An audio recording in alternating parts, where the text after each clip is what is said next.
This is it, the final round in our quest to find the best whiskey of 2022. Let's dive right in. Hey everybody, welcome back to another episode of the Bourbon Hutch. Thanks so much for joining me on this journey through the world of whiskey. So hopefully you've also joined me on the journey to find the best whiskey of 2022. There's been 2 videos prior to this, so if you haven't seen them, I'd recommend going back to watch them. Basically, we took the top 8 whiskeys that I was personally able to get my hands on this year, broke those into 2 blind matchups of 4 whiskeys, and from each of those blinds, 2 whiskeys advanced. And these are the 4 that have moved on to the final round. Let's take a look at them now. So first we've got the Discovery Series number 8, a special bottle for me that was signed by Master Distiller Steve Nally, and just fantastic whiskey. Might honestly be my favorite in terms of odds to win this whole thing. Then we've got the Larceny Barrel Proof C922, last batch of 2022. Fantastic bottle, absolute hitter, and Larceny's really been hitting a stride lately. Then we've got Knob Creek 18, which was a special release for the 30th anniversary of Knob Creek. It's the oldest and most expensive thing I own. Now this is 100 proof, so it's going to be lower than the rest of these, but the age should really help make up for that. And then last but not least, we've got the Craig Barrel Proof B522, which was sort of the surprise of last round and has really opened up.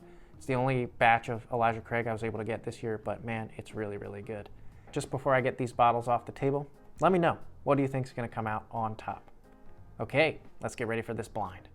Okay, everybody, the blind is set up now. We're just going to go from A to D from those, and then we'll do the palate, and then we'll see what comes out on top.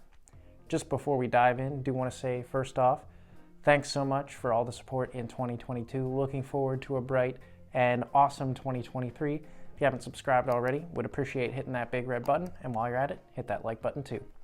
All right, Glass A on the nose. Oh, good oak and vanilla right off the bat. There's a brown sugar element to it. Good sweetness. A nice vanilla punch to it. Wow, that's nice. Maybe some honey in there as well. A little bit of a simmering heat.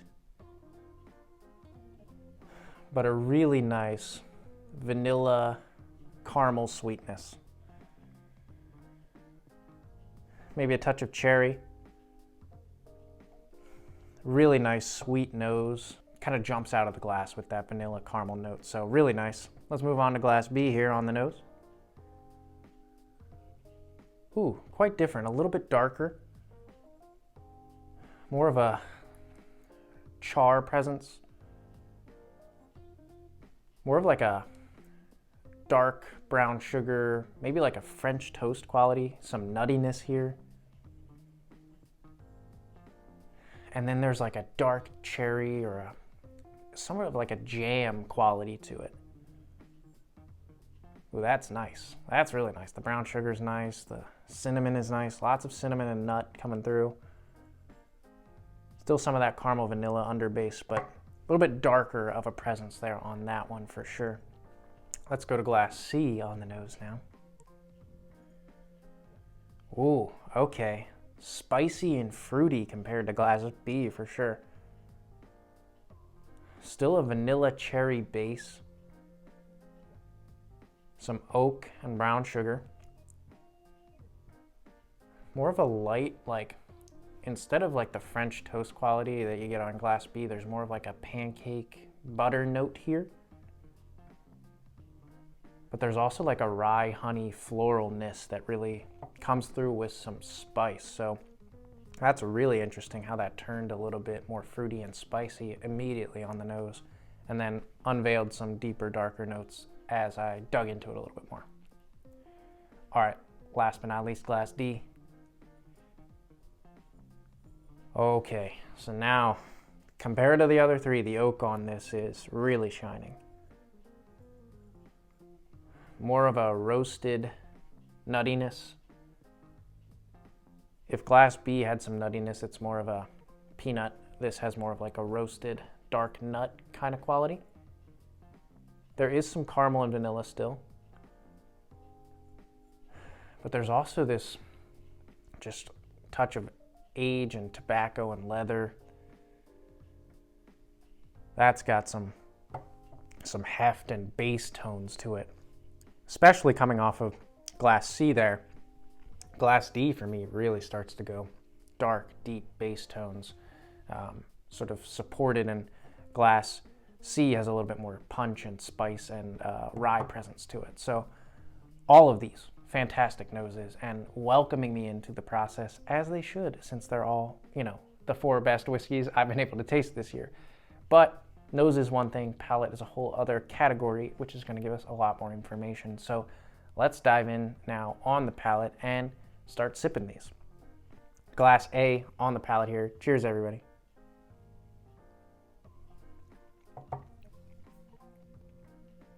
Wow, that is nice. The brown sugar on that, really nice. There's a cinnamon punch to it as well. There's more of a barrel char presence in the middle too. But overall, this one has a honey sweetness, vanilla honey right at the center of it.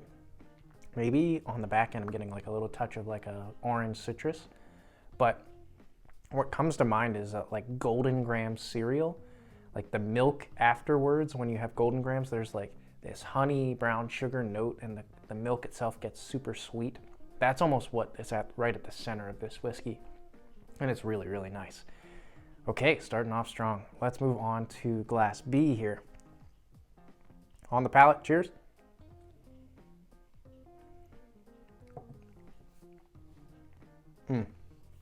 Yeah, that's come through from what I got on the nose, especially compared to glass A. Now we've got some darker tones. That like dark cherry jam kind of quality really sits there. The French toast or maple syrup, a little bit of maple syrup and French toast, cinnamon, brown sugar, really there. And then that nuttiness and a slight funkiness too, with some barrel presence comes through. So that's a nice dark, and it's spicy. The cinnamon really is what's sticking around. So nice dark spicy whiskey with more of a jam to add the sweetness in with some brown sugar. Very, very nice. All right, let's move to glass C here on the palate. Cheers, everybody.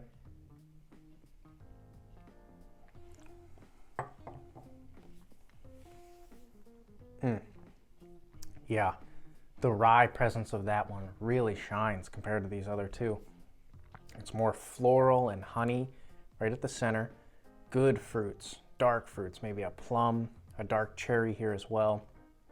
Slight bitterness and oakiness on the end actually, so probably has some age on it. But then there's also that brown sugar, brown butter kind of note as well, so that buttered pancake note is coming through. That's really nice. I think it leans more in the rye category, but it's base tones of that pancake and brown sugar and even a touch of maple syrup itself, like those really balance it out, and that's just nice complexity to have, especially with that like plum note added in and some of those darker fruits. Really, really nice. All right, last but not least, let's go to glass D. On the palate here, everybody, cheers.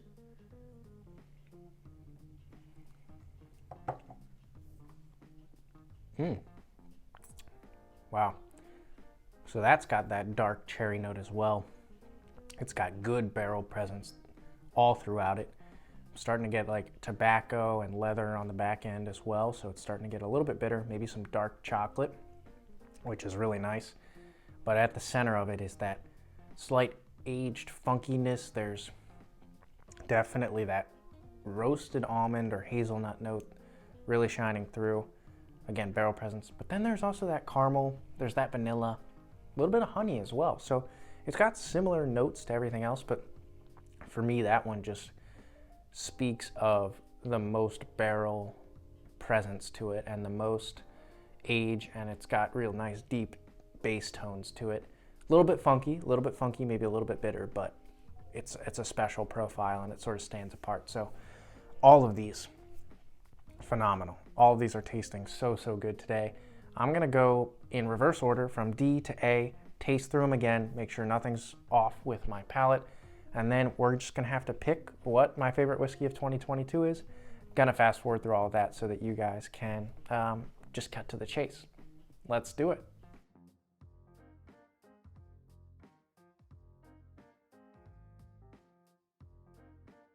All right, everybody, I've got my order here.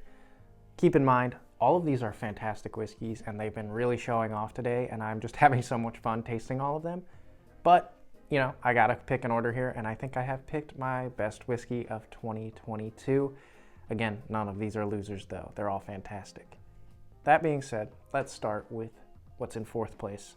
So today, for me, in fourth place was Glass A. So Glass A has that wonderful sweetness, honey and brown sugar, kind of that golden graham sweetness I was talking about. Even a citrus note on the end. Compared to the others, it maybe lacked a slight edge in terms of a unique profile, but man, I would sip on this any day of the week. So let's figure out what number 4 was. Fourth place was, all right, that's the Craig Barrel Proof B522. So again, this has opened up beautifully and the sweetness of it has really come through. There is a nice barrel char presence to it to underlie that. And most every Craig Barrel Proof batch is going to be pretty fantastic whiskey. Some batches, yes, will be truly phenomenal and are worth the chase. But if you ask me, any batch of this 12-year-old non-chill filtered stuff, worth going out and buying for 60 to 70 bucks. Maybe even a little bit more. So really, really nice. So that's in fourth place, but again, still awesome. Let's figure out what's in third place. In third place today, I had Glass D. So for me, Glass D brings those age notes. It's got that char, it's got that caramel and vanilla, but it's also got that roasted nut and a heck of a lot of like bitterness. They're a little bit bitter on the back end there. So got those tannins and that tobacco and leather. Really, really unique profile. Again, didn't necessarily disappoint me in any way. It's just that the other two whiskeys were really shining and I feel like they were maybe a half step above it. So Glass D was the Knob Creek 18. So I did kind of suspect that just given the amount of age I was getting on it, but what a unique flavor profile and what a awesome presentation they've given us with this whiskey. Totally worth, I think, going out and buying. It's unique. And anytime I want something ultra aged, this is what I have in my mind now of what that tastes like, and it's really, really good. That leaves us with 2 whiskeys. That leaves us with the final 2 whiskeys of 2022 that I just consider phenomenal. And either one of these could have won today. They're both so good. But I'm just gonna reveal the winner now because that'll reveal what second place is as well. And then we'll talk through these bottles. So for me today, the big winner is Glass B. Glass B for me. The darkness, the jam, the French toast quality. Some of those honey notes come through on it too for me, but that peanut at the center is really, really nice compared to Glass C here, which has more of a rye, floral, honey quality on the nose, and then the palate gets some of that as well, but deepens out with some of that brown sugar, brown butter, pancake. They're just so good. But Glass B especially was punching really, really strong today with a cinnamon simmering heat, and the finish just lasted for a really long time because of that, and it kind of just had the edge. So let's see where Glass C was in second place. Discovery Series number 8. Wow, okay. So again, I had this as my baby, my favorite to win it all. It's coming up a little bit short today. I think the rye on this is a little bit spicy, and it's just, I love that. Everything about it is great, but for some reason, I mean, that means this is the Larceny Barrel Proof. The big winner, Larceny Barrel Proof C922, taking home the victory. Wow, what a phenomenal batch of whiskey. Those darker notes just really hit my palate today. I've always loved Larceny. Larceny Small Batch was one of the first whiskeys that really helped me fall in love with bourbon in general. So no wonder I love this stuff, but this is such a phenomenal batch, and the darkness and the richness and the slight fruitiness and the great French toast nature of it. I mean, that just hits my palate perfectly. So again, these 2 whiskeys I consider just absolutely phenomenal, but Larceny Barrel Proof. Oh, so proud of this. I mean, especially for the value. You think about that as a $60 bottle of whiskey. Sometimes you'll have to pay a little bit more, but man, what a fantastic batch they released this year. And just kudos to Heaven Hill and Larceny for continuing the trend of releasing some fantastic whiskey this year. All right, everybody, that does it. That's my lineup and my results here for 2022. Let me know in the comments below if you've tasted any of these whiskeys and what you thought, or if you've tasted all four, what did you think was the best? And most importantly, I want to know, what of all the whiskeys you've been able to taste and try in 2022, what's your favorite? Want to start a conversation around some of the best whiskeys of 2022 and share the love. Until I see you guys again for another video, all I can say is keep drinking good whiskey and cheers.